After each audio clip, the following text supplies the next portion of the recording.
اعوذ باللہ من الشیطان الرجیم بسم اللہ الرحمن الرحیم۔ سورہ نساء آیات نمبر 36 تا 43 میں صرف اللہ ہی کی بندگی کرنے، ہر ایک شخص سے اچھا سلوک کرنے، تکبر اور بخل سے بچنے کی تلقین، نشے کی حالت میں نماز پڑھنے کی ممانعت اور پانی نہ ملنے کی صورت میں تیمم کی اجازت کا بیان ہے۔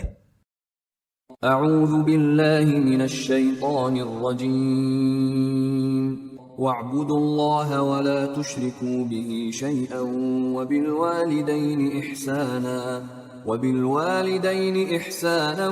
وبذی القربى واليتامى والمساکین والجار ذی القربى والجار الجنب والصاحب بالجنب وابن السبیل وما ملکت ایمانکم۔ اور تم سب اللہ تعالیٰ کی عبادت کرو اور اس کے ساتھ کسی چیز کو شریک نہ کرو، اور ماں باپ کے ساتھ نیک برتاؤ کرو، اور رشتہ داروں، یتیموں اور مساکین کے ساتھ، اور نزدیکی پڑوسی اور دور کے پڑوسی کے ساتھ، اور ہم مجلس اور مسافر کے ساتھ، اور وہ لونڈی یا غلام جن کے تم مالک بن چکے ہو، ان سب کے ساتھ حسن سلوک سے پیش آؤ۔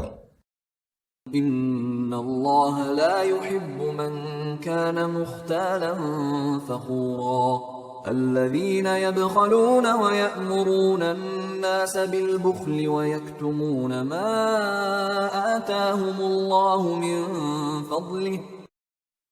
بے شک اللہ تعالیٰ ایسے لوگوں کو پسند نہیں کرتا جو مغرور ہو کر اپنی بڑائی پر فخر و تکبر کریں، اور ایسے لوگوں کو جو خود بھی بخل کرتے ہوں اور دوسروں کو بھی بخل کرنا سکھاتے ہوں، اور جو کچھ اللہ نے انہیں اپنے فضل سے عطا کیا ہے اس کو چھپا کر رکھتے ہوں کہ مبادا کوئی ضرورت مند ان سے مال کی درخواست کر دے۔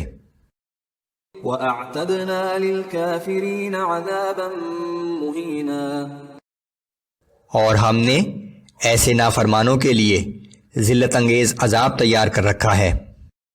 والذین ينفقون اموالهم رئاء الناس ولا يؤمنون بالله ولا باليوم الآخر۔ اور وہ لوگ بھی اللہ تعالیٰ کو ناپسند ہیں جو اپنا مال محض لوگوں کو دکھانے کے لیے خرچ کرتے ہیں، اور وہ نہ اللہ پر ایمان رکھتے ہیں اور نہ یوم آخرت پر۔ وَمَن يَكُنِ الشَّيْطَانُ لَهُ قَرِينًا فَسَاءَ قَرِينًا۔ اور سچ یہ ہے کہ شیطان جس کا رفیق ہوا اسے بہت ہی بری رفاقت میسر آئی۔ وَمَاذَا عَلَيْهِمْ لَوْ آمَنُوا بِاللَّهِ وَالْيَوْمِ الْآخِرِ وَأَنفَقُوا مِمَّا رَزَقَهُمُ اللَّهُ وَكَانَ اللَّهُ بِهِمْ عَلِيمًا۔ آخر ان لوگوں پر کیا آفت آ جاتی اگر وہ اللہ پر اور یوم آخرت پر ایمان لے آتے، اور جو کچھ اللہ نے انہیں دیا ہے اس میں سے خیرات کیا کرتے، اور اگر یہ ایسا کرتے تو ان کی نیکی کا حال اللہ سے چھپا نہ رہتا۔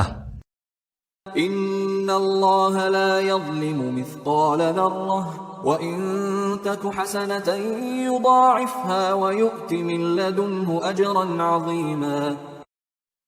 یقین مانو اللہ تعالیٰ کسی شخص پر ذرہ برابر بھی ظلم نہیں کرتا، اور اگر ایک چھوٹی سی نیکی بھی ہوگی تو اسے کئی گنا بڑھا دے گا اور اپنے پاس سے مزید اجر عظیم عطا فرمائے گا۔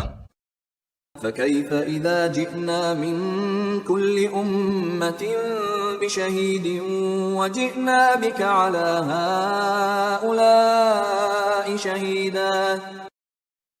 بھلا اس دن ان لوگوں کا کیا حال ہوگا جب ہم ہر امت میں سے ایک گواہ کھڑا کریں گے، اور ان لوگوں پر آپ صلی اللہ علیہ وآلہ وسلم کو گواہ کی حیثیت سے کھڑا کریں گے۔ يَوْمَئِذٍ يَوَدُّ الَّذِينَ كَفَرُوا وَعَصَوُا الرَّسُولَ لَوْ تُسَوَّى بِهِمُ الْأَرْضُ وَلَا يَكْتُمُونَ اللَّهَ حَدِيثًا۔ اس دن وہ لوگ جنہوں نے دین حق کا انکار کیا تھا اور رسول صلی اللہ علیہ وآلہ وسلم کی نافرمانی کی تھی، یہ آرزو کریں گے کہ کاش زمین پھٹ جائے اور وہ اس میں سما جائیں، اور وہ اللہ سے اس دن کوئی بات چھپا نہ سکیں گے۔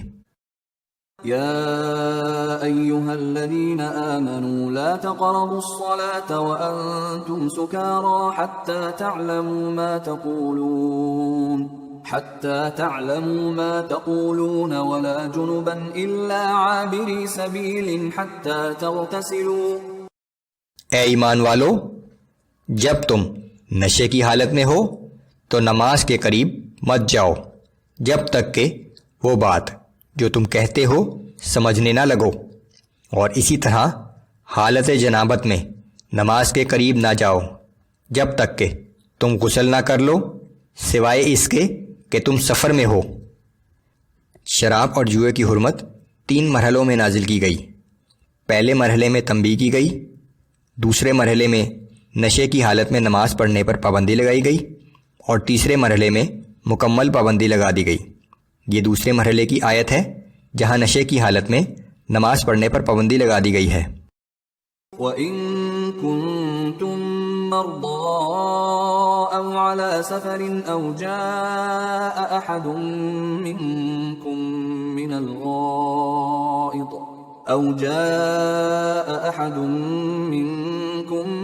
الغائط أو لامستم النساء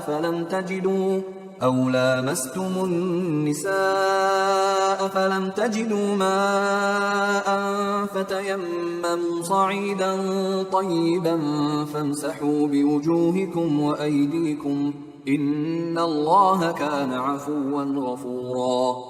اور اگر کبھی تم بیمار ہو یا سفر میں ہو، یا تم میں سے کوئی قضائے حاجت سے فارغ ہو کر آئے، یا تم نے اپنی عورتوں سے مباشرت کی ہو، پھر تم کو پانی میسر نہ ہو، تو تم پاک مٹی سے کام لو اور اس سے اپنے چہروں اور اپنے ہاتھوں پر مسح کر لیا کرو، بے شک اللہ بڑا درگزر کرنے والا اور بہت بخشنے والا ہے۔ قرآن کی یہی آیت پانی کی غیر موجودگی میں مسح کرنے کی بنیاد ہے۔